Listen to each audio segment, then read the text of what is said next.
믿음의 걸음에 주가 함께하니 주 안에서 나는 잘 될 거야.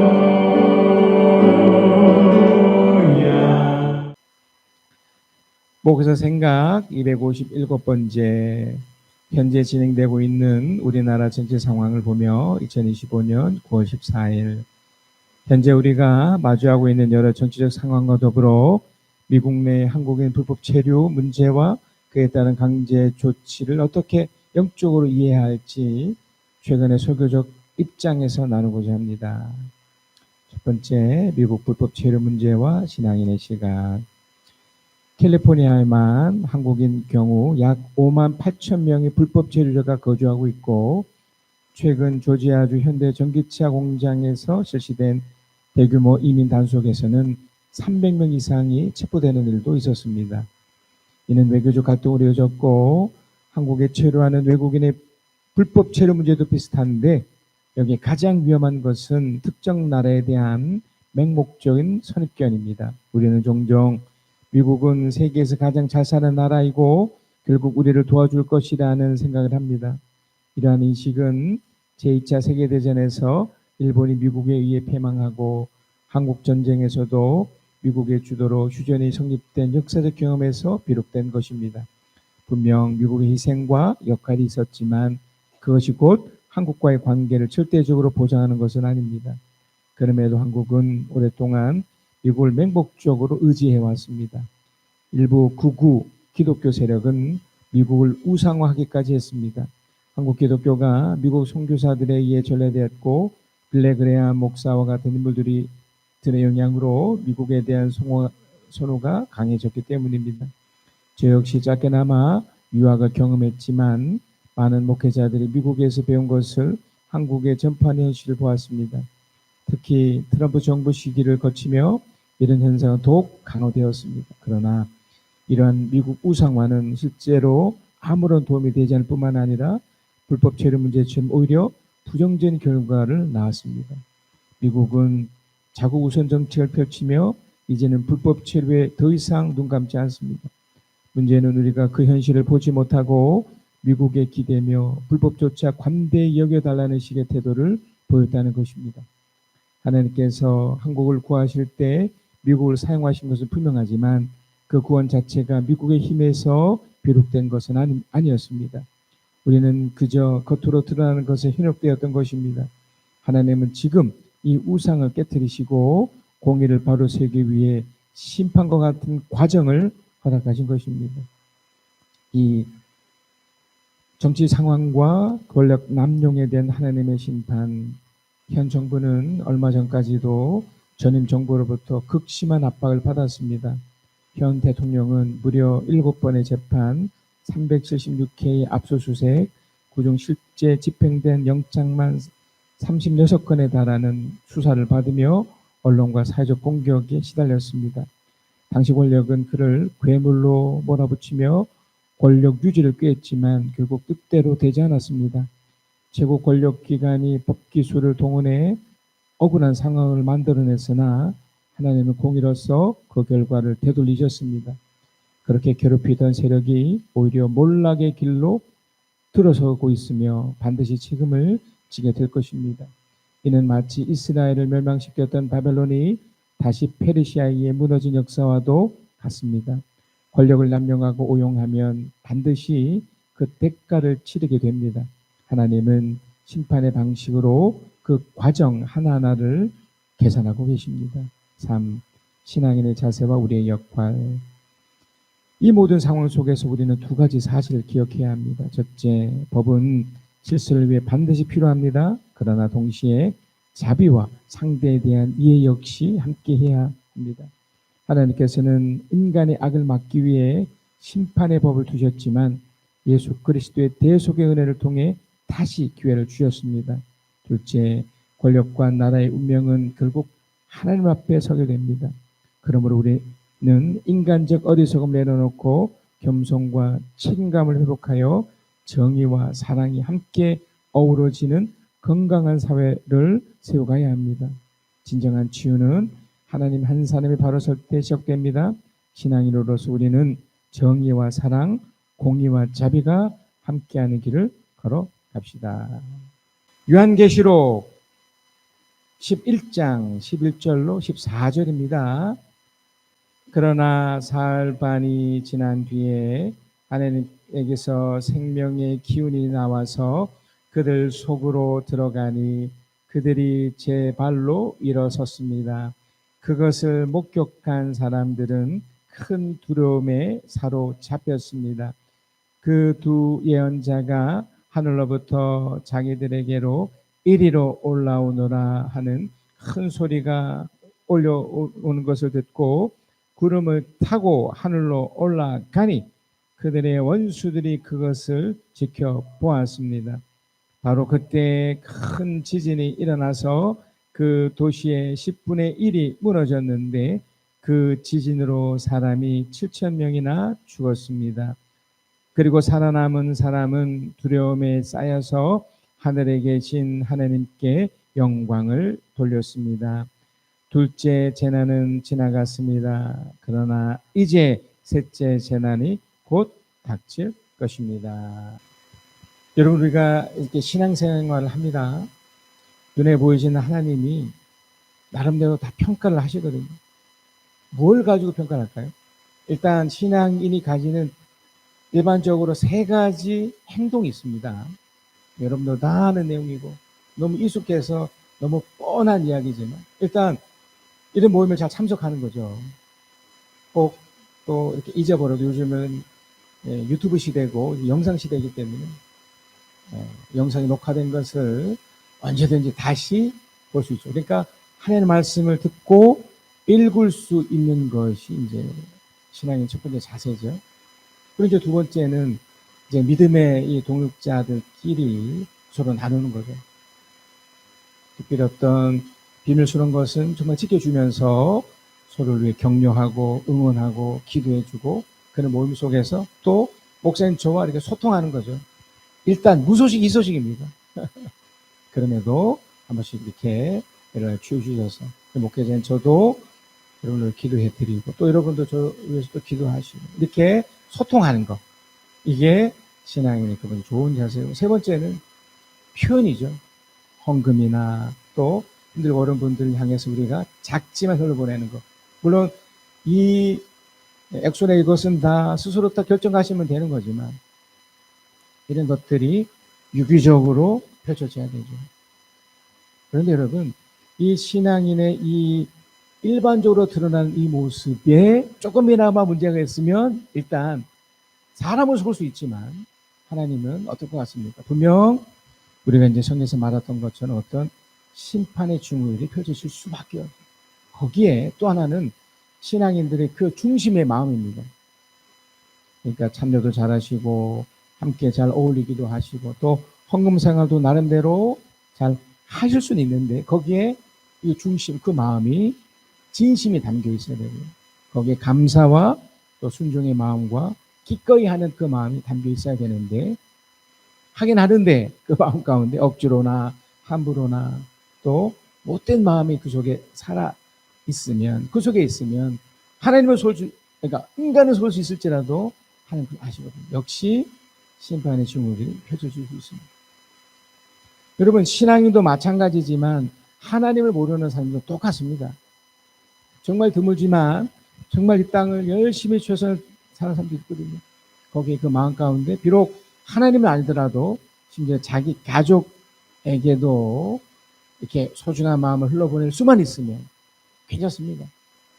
하나님의 일반 은총으로 인해서 열심히 사는 그에게도 우리가 생각하는 축복과는 좀 다를 수 있지만 세상적인 축복이 그들에게 임할 수 있어요. 문제는 그들에게 이 마음이 삐뚤어지고 또 겉으로 드러나는 모습이 또한 비도덕적이고 비인륜적이면 역시 심판의 대상이 돼요.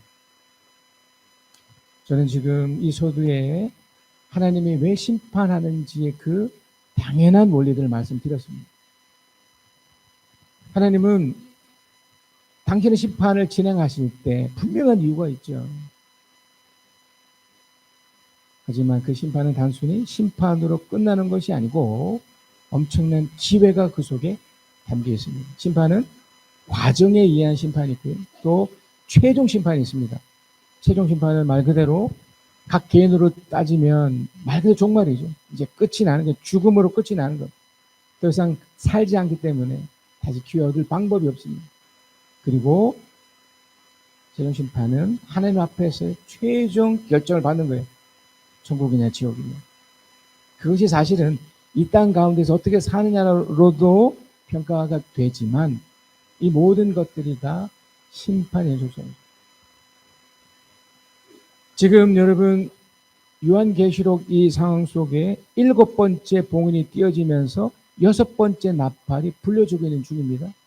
그 중에 우리는 저번 주에 네 천사의 역할과 오늘은 두 증인의 그 내용들을 볼 건데요. 자, 계시록 9장 18절입니다. 그 입에서 나오는 불과 연기와 유황 이 세 가지 재앙으로 사람의 3분의 1이 죽임을 당하였습니다. 그러니까 지금 6째 나팔이 불려지면서 4명의 천사가 이미 엄청난 어려움들을 지금 펼쳐주고 있는 그 과정에 또 힘센 천사가 또 나타나서 직접적인 일들을 펼치고 있는 거죠. 불과 연기의 유황은 어떤 사건들을 묘사합니다. 우리 개혁주의 입장에서는 어떻게 이런 부분을 해석하냐면 이제 동시대적으로 이해를 해요. 어떤 사건들, 예를 들어 최근에 불거진 우크라이나 전쟁 같은 거, 또 이전에 우리나라 땅에 있었던 3년 6개월 동안 있었던 6.25 전쟁 같은 거, 이런 것들이 다 그 배후에는 이런 악한 세력에 의해서 펼쳐지지만 최종적으로 그 하나님의 심판의 영역 속에 이렇게 펼쳐지다는 거예요. 결론이 뭐죠? 죽임을 당하는 거예요. 그 이유가 제가 서두에 그걸 말씀드렸습니다. 자, 그런데 이 과정에서 힘센 나팔, 힘센 천사에 의해서 무언가가 진행되어 있고 이제 두 증인이 갑자기 등장을 해요. 두 증인이 등장을 하면서 무엇인가를 합니다. 계시록 11장 1절에서 4절입니다. 나는 지팡이와 같은 측량자 하나를 받았는데, 그래서 여기서 나는 요한계시록 저자 예수님의 자자였던 그 당시의 나이로 약 95세 전후였던 요한이에요. 요한. 예수님의 요한. 요한이 좀 환상을 보는 가운데 나는 지팡이와 같은 측량자 하나를 받았대요. 이 측량자가 중요해요. 말 그대로 뭔가 측정할 때 뭔가 어떤 거리나 길이를 잴 때 사용하는 도구인데 그걸 받았대요. 그때 이런 말씀이 내게 들려왔습니다. 이제 측량을 가지고 이제 두 가지를 재는 거예요. 하나는 일어서서 하나님의 성전과 제단을 측량하고 하나님의 성전을 측량하래요. 성전에서 예배하는 사람을 세어라. 이 세어라가 그 원어적으로 보면 이제 계수하다는 표현도 있지만 재어라. 그러니까 심판의 또 다른 영역이죠. 판단해라. 측량자를 가지고 어떤 기준에 의해서 성전에서 예배하는 사람이 지금 어떻게 하고 있는지 보라는 거예요. 중요합니다. 그 다음입니다. 2절.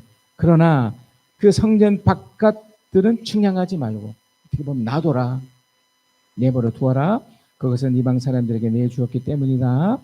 그들이 그 거룩한 도성을 42달 동안 짓밟을 것이다. 재미있는 표현이 툭 나왔어요. 뭔가 측정을 하는데 마치 이것이 또 하나의 심판처럼 보이는 거지만 한쪽은 뭔가 예배하는 사람들로 인해서 약간 보호하고 뭔가 지켜지는 느낌이에요. 왜냐하면 그 다음 내용이 짓밟을 것이기 때문에. 그러니까 이건 지금 대조를 해놓고 있는 거예요. 하나님이 측량자라는 어떤 특정한 기준을 딱 두어서 한쪽은 하나님의 보호를 딱 두고 또 한쪽은 그냥 파괴되도록 짓밟히도록 놔둬버리는 거예요. 이게 왜 무섭냐면 여러분 지금 우리가 살고 있는 이 세상이 그래요. 아니 예수님이 있으셨던 그때부터 지금까지 이것이 계속해서 반복해서 이어져 왔습니다. 앞으로도 마찬가지입니다. 세상이 바뀐다고 해서 달라지지 않습니다. 여기서 중요한 게 뭡니까? 바로 측량자입니다. 뭐 어떤 기준에 의해서 뭔가 하고 있는 거예요. 자, 3절에 보면 이걸 좀 쫙 연결해서 얘기를 해요. 나는 누굽니까? 바로 요한이죠. 두 증인에게 예언하는 능력을 줄 것이다. 그들은 1260일 동안 상복을 입고 예언할 것이다. 4절, 그들은 이 세상을 다스리신 주님 앞에 서 있는 올리브 나무 두 그루요 촛대 두 개다. 여기서 이제 두 증인이 딱 등장을 해요. 두 증인은 성전에서 예배하는 사람들을 예표하는 사람들이에요. 해석이 분분하고 바로 이런 해석 때문에 신천지나 다른 사이비 집단이 이렇게 확 이렇게 나가버린 거예요. 정말 악하고 못되게 임의적으로 이렇게 해석하는데 가장 보편적인 일반적인 해석은 하나님의 교회를 말해요. 그러니까 우리처럼 이런 일반적인 교회를 말해요. 믿음의 사람들, 하나님의 예수 그리스도를 믿고 이 땅 가운데 최선을 다해 살아가는 사람들. 이 교회잖아요. 크게는 교회 그룹이고 이제 그 사람입니다. 그러니까 왜 두 증이라고 했냐면 내가 독립적인 존재지만 하나님의 사람들에게는 성령이 함께 하시거든요. 그러니까 성령과 함께 하기 때문에 두 증인이 된 거예요. 무엇에 대한 증인일까요? 바로 예수 그리스도의 삶을 닮아가고 이미 그걸 경험한 사람들이었기 때문에 증언. 그러니까 두 증언이 성전에는 예배하는 사람들이 대표돼서 똑같은 겁니다. 42달과 그리고 우리 좀 전에 읽었던 1260일이 같은 날에 3년 6개월 정도. 이거는 특정한 기간이 있다는 걸 말하는 것 뿐이지만 어떤 기간 동안 대조해서 싸운다는 의미. 그러니까 쉽게 말하면 두 증인이 있고 또 그와 반대되는 사람이 있다는 거예요. 이 두 종류의 이 사람들이 배후에는 악한 세력도 있고 또 배후에 또 성령도 계시나 부딪히면서 이 세상이 흘러가고 있어요. 자, 그러면 제가 좀 설명드렸지만 한쪽은 그러면 어떻습니까? 하나님의 보호를 받고 있겠죠. 한쪽은 어떻습니까? 하나님의 보호를 받지 않고 있겠죠. 자, 먼저 우리가 봐야 될 게 뭐냐면 그럼 나는 어디에 속하느냐 이거. 당연히 두 증인에게 속하죠. 여러분이나 저나 다 성전에서 예배하는 사람들로 그 하나님의 기준 속에 들어 있습니다. 두 증인이 우리라는 거죠. 자, 그러면 하나님이 먼저 그들에게, 그 두 증인에게, 그러니까 하나님의 사람들인 우리 각자에게 무엇을 주셨을까요? 첫 번째는 예언하는 능력을 주셨어요. 우리 좀 전에도 그걸 읽었지만 나는 내 두 증인에게 예언하는 능력을 줄 것이다. 여기서 나는 이제 하나님이죠. 물론 그 말씀 이제 받고 있는 요한에게 해서 나는 해서 이렇게 펼쳐질 수도 있는 거지만 실제적으로 하나님이 그 두 증인에게, 그러니까 지금의 우리들에게 뭘 줍니까? 예언하는 능력. 예언이 뭐예요? 점치는 건가요? 아닙니다. 예언은 이미 드러나 있는 거예요. 성경에서 말하는 모든 것이 다 어떻게 예언이죠. 우리가 지금 하나님의 말씀을 읽고 있습니다. 그 읽는 것이 끝납니까? 아닙니다. 우리가 읽은 이 내용은 최소한 앞으로 한 주간의 삶, 오늘부터 시작해서 토요일까지죠. 최소한. 물론 한 달에 주는 말씀도 있었지만 그 기간 동안 펼쳐질 일들에 대해서 미리 우리에게 예언적으로 너는 이렇게 살아. 이렇게 살게 되면 안전하고 보호되고 펼쳐질 거야. 그리고 하나님의 기적과 은혜와 놀라운 것이 펼쳐져. 대신에 또 그렇게 살지 않으면 이는 또 전제가 또 붙겠죠. 그러니까 우리는 이미 예언의 말씀을 받은 상태예요. 또 예언자로서 살아가고 있는 거예요. 우리가 오늘을 살지만 지금 내일을 바라보고 살고 있잖아요. 분명 세상은 망하는 구조고 끝나는 구조지만 우리는 이 세상 속에서 그걸 넘어선 거죠. 천국도 바라보고 이 땅 가운데 그럼에도 그 예언 가운데 하나님의 축복도 있기 때문에 그걸 바라보고 기대하고 그걸 누리며 사는 구조로 가요. 그래서 우리들에게는 하나님의 그런 예언하는 능력과 예언을 통해 살아가는 비법을 배우고 누리게끔 하시다. 엄청난 거죠. 근데 그 예언 속에 또 놀라운 능력을 구해주셨어요. 그게 바로 계시록 11장 5절에서 6절입니다. 그들을 해하려고 하는 사람이 있으면, 이 그들이 누구예요? 두 증인이고요. 그 두 증인이 어떤 상황입니까? 지금 6번째 나팔이 불려지면서 또 엄청난 일이 지금 펼쳐지고 있잖아요. 우크라이나 전쟁과 같이 막 끔찍한 일들이 곳곳에 일어나고 있고, 이 우리나라 대한민국에도 제가 어제 서울에 갔었을 때도 곳곳에서 데모를 해가지고 제가 와 놀랐습니다만, 하여튼 그 모든 것 속에서 뭔가 위협하고 공격하고 또 유혹하는 그런 해하려는 세력이 있고 그런 사람이 있다. 우리들에도 그래요. 그들을 우리들을 말하고요. 해하려는 사람이 있으면 있어요. 여러분 주위에도 가까운 친척 간에도 가까운 형제 간에도 심지어 부모 자식 간에도 예수님도 그런 표현도 쓰셨지만 있어요. 내 마음을 불편하게 하는 사람들, 어렵게 만든 사람들. 물론 내가 다른 사람에게 그런 사람이 될 수도 있죠. 분명 아프고 힘들게 하는 사람들, 그런 사람이 있으면 어떻게 됩니까? 끝나나요? 아닙니다. 그들의 입에서 부리는, 이 그들은 누구냐면 그들 헤아려는 사람이 아니고요. 바로 하나님의 사람, 우리들이에요. 하나님의 사람들이 입에 불이 나오고 그 원수들을 삼켜 버릴 것이다. 그래서 여러분, 우리가 믿음의 사람으로서 이제 기도를 하잖아요.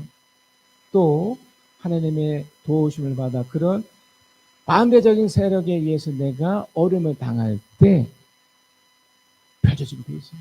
하나님의 엄청난 보호와 지옥 같은 일들이 펼쳐지는 거예요. 그러니까 여러분에게는 또 나에게는, 목회자는 저도 마찬가지지만 하나님의 능력이 내재되어 있어요. 여러분이 사용하지 않아서 그렇지 불이 나온다잖아요. 네, 그들의 입에서 기도를 통해 하나님 의지하는 걸 통해. 단 조건이 뭡니까? 여러분이 해하려고 할 때 빠지지만 않으면 돼요. 속임을 당하지만 않기만 돼요.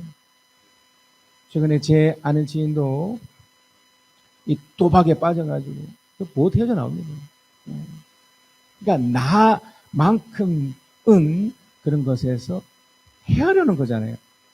그래서 그걸 대적하시고 이기려는 연습과 훈련하셔야 되는데, 그들을 헤아려는 사람은 누구나 다 이와 같이 죽임을 당하고 말 것입니다. 무서운 거죠. 그래서 여러분이 만약에 정말 화가 나서 그 상대에 대해서 만약에 저주를 퍼붓잖아요. 그대로 됐거든요. 반대로 축복을 해주잖아요. 축복대로 돼요. 그래서 이렇게 무서운 겁니다. 우리가 지금 생명 언어의 삶 공부를 3번째 또 계속해서 하고 있는데, 여러분도 그 공부를 통해서 확인하시잖아요.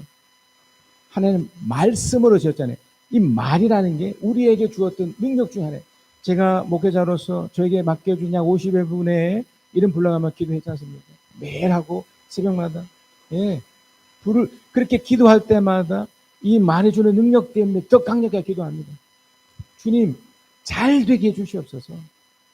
악한 세력에 틈타지 못하게 막아주시옵소서. 이기게 도와주시옵소서. 이렇게 기도하면 한쪽은 살리시고 한쪽은 죽이게 하십니다. 무서운 겁니다. 여러분의 주신 이 능력을 믿으시면 좋겠습니다. 그래서 6절입니다. 그들은 자기들이 예언활동하는 동안에 하늘을 닫아 비가 내리지 못하게 할 수 있는 권세를 가지고 있습니다. 무시무시한 거죠. 여러분, 제가 저번 주에 강릉에 관련된 제가 목회생을 썼습니다. 기억하시죠?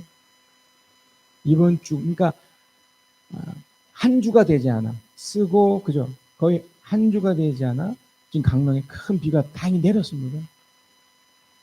물론 뭐 뭐 우연이라면 우연일 수 있겠지만 저는 그렇게 생각하지 않습니다. 하나님 사람들이 합심해 기도하고 또 이 표현처럼 하늘을 닫아 비가 내리지 못하게 할 수 있는 권리 대신에 하늘 열어 비를 내려 주시옵소서 그 기도 때문에 저는 되게 믿습니다. 그래서 여러분 이 권세가 있다는 거예요. 특별히 이런 무지막지하는 무시무시한 시대 속에서 하나님의 사람들에게 이런 권세를 주셨음을 믿으시고 누리시고 축복합니다. 또 물을 피로 변하게 하는 권세와 그들이 원하는 대로 몇 번이든 어떤 재앙으로든 땅을 칠 수 있는 권세를 가지고 있습니다. 여러분 이건 우리 주 예수 그리스도가 우리 하나님의 사람 그 두 증인에게 부여한 놀라운 권세입니다. 그래서 예수님 당시에도 우리 주님만 할 수 있는 거였지만 치유의 사역이 있었습니다. 실제로 마가복음 16장에도 여러분 뭐 기억하시죠? 손 얹은 즉 날 것이다. 그래서 여러분 한 번씩 허신 앞에 나오시라니까요. 여러분 의사에게도 가는데 뭐가 두렵습니까? 예, 기도하는 하나님의 사람들에게 당연히 기도의 주를 받으세요. 또 여러분 스스로도 당연히 뭐 병원도 가고 의사에게 도움을 받는 것도 맞지만 더불어 하나님께 여러분이 주신 권세를 이용해서 기도하고 놀랍게 펼쳐지면 뭐 안 될 수도 있겠지만 또 되면 어떻게 할 겁니까? 그러니까 그 믿음을 가지고 누리시고 축복합니다. 권세를 가졌대잖아요. 어떻게 하든 하겠대잖아요.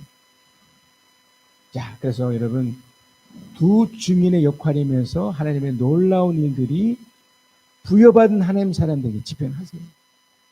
그러니까 엄청난 일들이 부정적인 일들이 펼쳐진다 하더라도 하나님은 당신의 사람을 보호하는 차원에서 이런 것을 펼쳐집니다. 자, 그런데 계시록 11장 7절에 10절 그러나 합니다. 그들이 증언을 마칠 때에 이게 참 해석이 여러 가지던데 저는 이제 첫 번째 해석을 택했는데요. 이게 우리 인생의 마지막일 수도 있고요.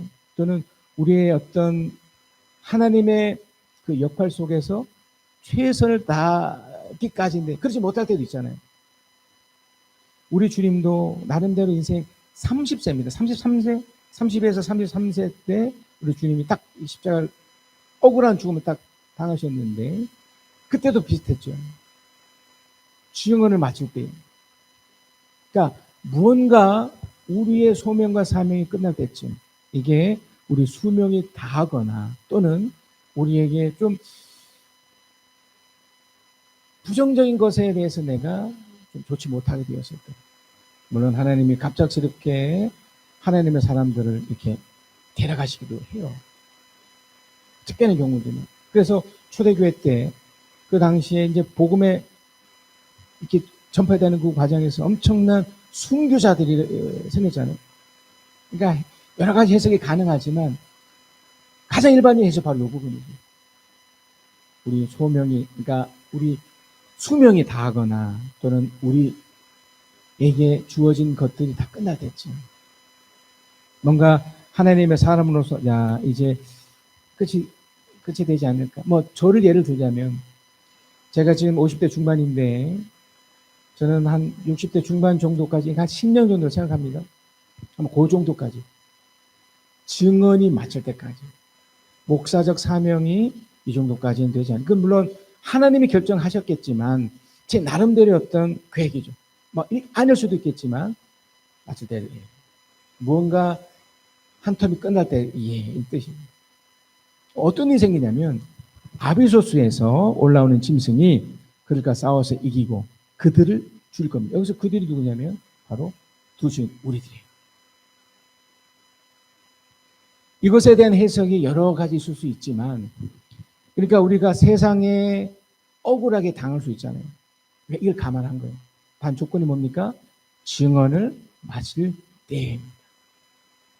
8절입니다. 그리고 그들의 시체는 죽어요. 시체는 큰 도시의 넓은 거리에 내버리게 될 것입니다.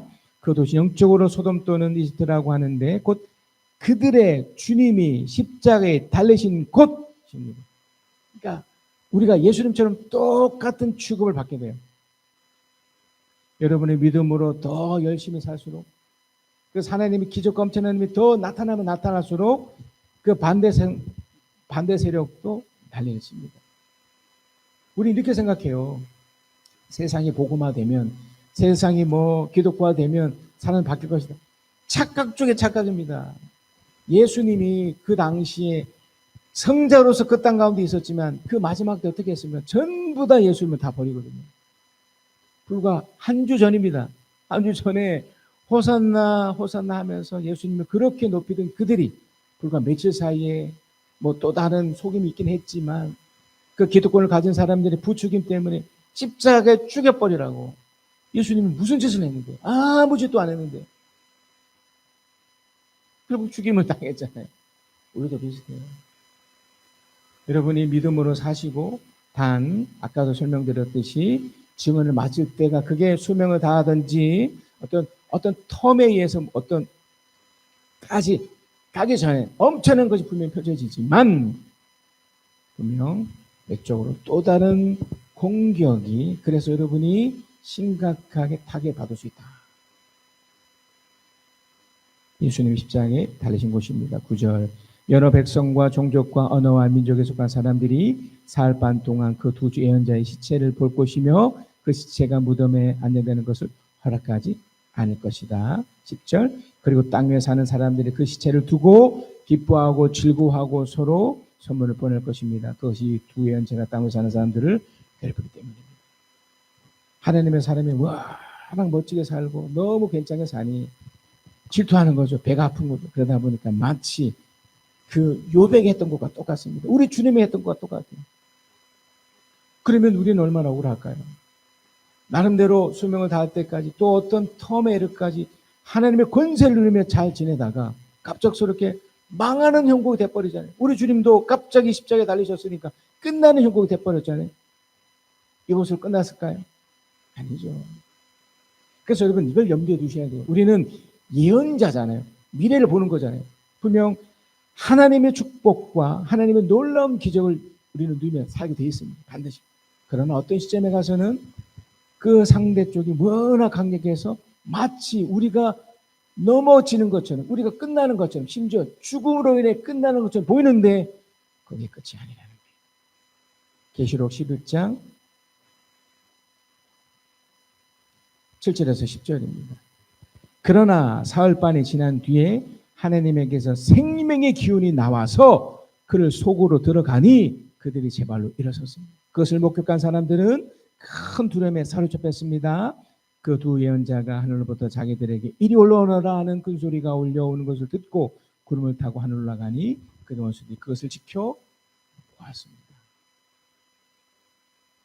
아주 적절한 예가 바로 히스기야 사건인데요. 여러분 히스기야 알죠? 히스기야 왕은 역대 솔로몬 이후에 가장 강력한 왕이었습니다. 근데 그가 정말 잘 살았어요. 엄청난 누렸습니다. 두 증인에 관련된 그것을 연결시켜 드리면 하나님의 권세를 받아서 너무너무 잘 살았고 놀랍게 펼쳐졌는데, 자, 역대하 32장 24절 26절입니다. 앞의 내용입니다. 그 무렵에 히스기야가 병이 들며 거의 죽게 되었는데 히스기야가 주님께 기도하니 주님께서 그에게 응답하시고 회복될 것이라는 징조를 보여주셨다. 그러니까 이게 굉장히 중요한 사건이에요. 어느 정도 이 사람에게 엄청난 일이 펼쳐졌냐면 그 싸움에서 다 이기고 전쟁에서 다 이겨요. 그러니까 두 중인에 주셨던 그 권세로 마음껏 누리게 돼요. 심지어 이 사람이 병 들었는데 곧 죽어야 되는데 응답하시 회복될 것. 무려 12년이나 생명 연장이 돼요. 그런데 25절이에요. 그러나요. 그러니까 우리가 지금 요것만 조심하면 돼요. 요것만. 하나님이 비록 부정적인 일들이 펼쳐진다 하더라도 우리에게 이것만 조심하면, 그러나 히스기야가 교만한 마음으로 받은 바 은혜에 감사하지 않습니다. 우리는요 충분히 속을 수 있습니다. 특별히 잘 나가기 시작하고 반대로 어려울 때도 비슷할 수 있지만 교만한 것은 하나님을 우습게 보는 거예요. 함께하는 사람을 우습게 보는 거예요. 감사하지 않아요. 흘러보내게 하지 않아요. 쫀쫀하고 비겁하고 비굴해져요. 감사하지 않으므로 무엇임합니까? 하나님의 줍니다. 그러니까 두 증인에게 이런 방식으로도 펼칠 수 있다는 거예요. 세상 권력과의 그 대립 속에서 억울한 일을 당하는 것을 볼 수 있어요. 히스기야 유대 백성에게 주먹에 내렸다. 자, 이렇게 보면 이것을 또 끝내야 되잖아요. 그렇지 않습니다. 26절 중요한 표현이 나와요. 한번 같이 읽겠습니다. 시작. 드디어 히스기야가 교만했던 자신 뉘우치고 예루살렘 주민도 함께 뉘우쳤으므로 주님께서는 히스기야가 살아있는 동안에는 그들을 벌하지 않으셨다. 뉘우쳤다는 게 후회 정도가 아니에요. 그러니까 제가 세상 권력과의 그 대립 속에 우리가 예언적으로 앞으로 이런 일이 있을 수도 있다. 여러분이 어떤 증언을 마칠 때까지 수명을 다하기 전까지 또 무언가 어떤 텀이 있기 전에 부정일이 펼쳐질 수 있어요. 지금도 그게 일어나고 있는지 모릅니다. 그러나 무엇만 하면 됩니까? 그 과정 속에 내가 뉘우치며 심지어 내가 하나님의 신으로 죽음까지 간다 할지라도 내가 뉘우치며 살아있는 동안에는 벌하지 않는데요. 이게 하나님의 법칙이에요. 하나님의 원리. 우리 결단을 해봅시다, 여러분. 하나님의 부활의 능력으로 펼치게 하시는 우리들 가운데 이렇게 결단하십니다. 우리 함께 읽겠습니다. 시작. 나는 두 증인처럼 이 땅에서 끝까지 복음을 증언하며 살겠습니다. 세상의 미움과 대립, 때로는 고난과 버림이 있더라도 하나님이 주신 사명을 다하기까지 멈추지 않겠습니다. 죽음으로 끝나는 인생이 아니라 반드시 부활의 능력과 하나님의 승리를 누릴 것을 믿으며 이번 주간도 충성으로 걸어가겠습니다.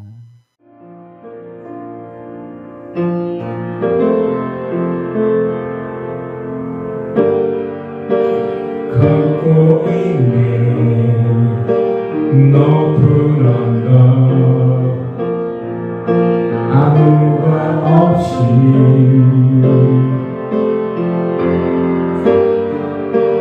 걷고 있는 거친 그 길 아무도 없이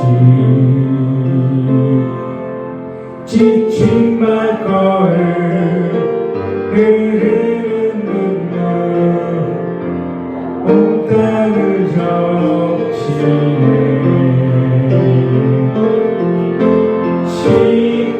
십자가 내 죄 사했네 날 대신하신 한없는 사랑 어린 양 다시 사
대신